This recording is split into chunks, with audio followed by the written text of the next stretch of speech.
Praise the Lord. I greet you very good morning in the precious name of our Lord and Savior Jesus Christ. మన ప్రభువును రక్షకుడైన యేసుక్రీస్తు నామంలో మీ అందరికీ శుభాలు తెలియచేస్తున్నాను. ఎలా ఉన్నారు? మీరంతా బాగున్నారా? ఈరోజు దేవుని వాగ్దానం ధ్యానం చేద్దాం. యెషయా గ్రంథము 22వ అధ్యాయము 23వ వచనము. నేను అతనిని స్థిరపరచెదను. హల్లెలూయా. దేవుడు స్థిరమైనవాడు, ఆయన మార్పు లేనివాడు. కొండలను, సముద్రాలను, ఆకాశ విశాలాన్ని, భూమిని ఆయన స్థిరపరిచినవాడు, స్థిరంగా నడిపిస్తున్నవాడు. ఎప్పుడునూ కదల్చబడకుండా, పడిపోకుండా అంతలా దేవుడు మనల్ని స్థిరపరచగలడు. దేవుని వాక్యం స్థిరమైంది. ఎవరైతే దేవుని వాక్యం విని దాని ప్రకారం జీవిస్తారో వారు బండ మీద తన ఇంటిని కట్టుకున్న వాని వలె స్థిరంగా ఉంటారు. దేవుడు మనకి స్థిరమైన హృదయాన్ని దయచేస్తాడు.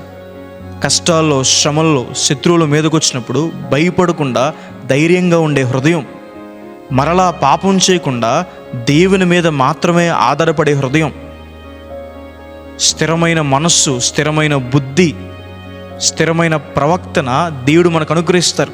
చంచల బుద్ధిని దేవుడు మన నుండి తీసివేస్తారు. దేవుడు స్థిరమైన సమాధానాన్ని అనుగ్రహిస్తారని. ఎప్పుడూ కుటుంబంలో గొడవలు అవుతూనే ఉన్నాయా? క్రీస్తు ప్రభు వారు సమాధానకర్త. ఆయన మీ హృదయంలో, మీ కుటుంబంలో స్థిరమైన సమాధానం అనుగ్రహిస్తారని. దేవుడు మన చేతి పనిని స్థిరపరుస్తారు. ఒక సరైన జాబ్ లేక ప్రయాసపడుతున్నారా? దేవుడు మీకు స్థిరమైన పనిని అనుగ్రహిస్తారు. మీరు చేసే పనిని దేవుడు స్థిరపరుస్తారు. దావీదు సింహాసనాన్ని సదాకాలం స్థిరపరిచిన దేవుడు. దానియేలు గారిని ఎంతమంది పడేయాలనుకున్నా దానియేలు గారిని స్థిరపరిచిన దేవుడు మిమ్మల్ని స్థిరపరుస్తారు. దేవుడు స్థిరమైన ఆరోగ్యం దయచేస్తారు. ఎప్పుడూ ఏదో అనారోగ్యం గుండా వెళ్తూ ఉన్నారా? దేవుడు మిమ్మల్ని స్వస్థపరిచేవాడు. ఆయన మీకు స్థిరమైన ఆరోగ్యాన్ని అనుగ్రహిస్తారు. యెహోవా రాఫా అని ఆయనకు పేరు. ఒక స్థిరమైన నివాసం కోసం ఎదురు చూస్తున్నారా? అద్దింట్లో ఉన్నప్పుడు ఎవరు ఎప్పుడు ఖాళీ చేసేయమంటారో తెలియక భయపడుతున్నారా? దేవుడు మీకు స్థిరమైన నివాసం అనుగ్రహిస్తారు. ఆ సామర్థ్యం దేవుడు మీకు అనుగ్రహిస్తారు. దేవుడు స్థిరమైన ఘనతను అనుగ్రహిస్తారని. యెహోషువ గారిని గొప్ప చేసినట్లుగా మిమ్మల్ని కూడా దేవుడు గొప్ప చేస్తారు. దేవుడు స్థిరమైన ఆస్తిని, స్వాస్థ్యాన్ని ఇస్తారు. తరతరాలకి దీవెనకరంగా ఉండేలా దేవుడు మిమ్మల్ని ఆశీర్వదిస్తారు. దేవుడు స్థిరమైన విశ్వాసం అనుగ్రహిస్తారు. అల్ప విశ్వాసం ద్వారా కానీ, అవిశ్వాసం ద్వారా కానీ మనం ఎటువంటి ఆశీర్వాదం పొందుకోలేం. భక్తిహీనులు కానీ, అనీతిమంతులు కానీ దేవుడి నుంచి ఆశీర్వాదం పొందుకోలేరు. కానీ స్థిరమైన విశ్వాసం ఉన్నవాళ్ళు దేవుడి నుంచి విశేషమైన అద్భుతాలు పొందుకుంటారని. దేవుడు స్థిరమైన నిరీక్షణ అనుగ్రహిస్తారు. ఈ నిరీక్షణ మనల్ని సిగ్గుపరిచేది కాదు.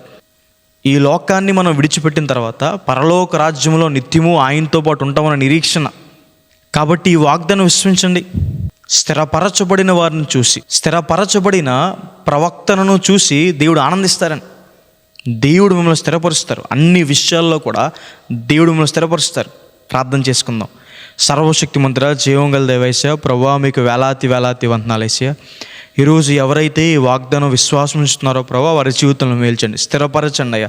స్థిరమైన ఆరోగ్యం దయచేయండి, స్థిరమైన నివాసం దయచేయండి, స్థిరమైన ఆత్మీయతతో నడిపించండి, స్థిరమైన ఆశీర్వాదం దయచేయండి, స్థిరమైన ఇంటిని దయచేయండి.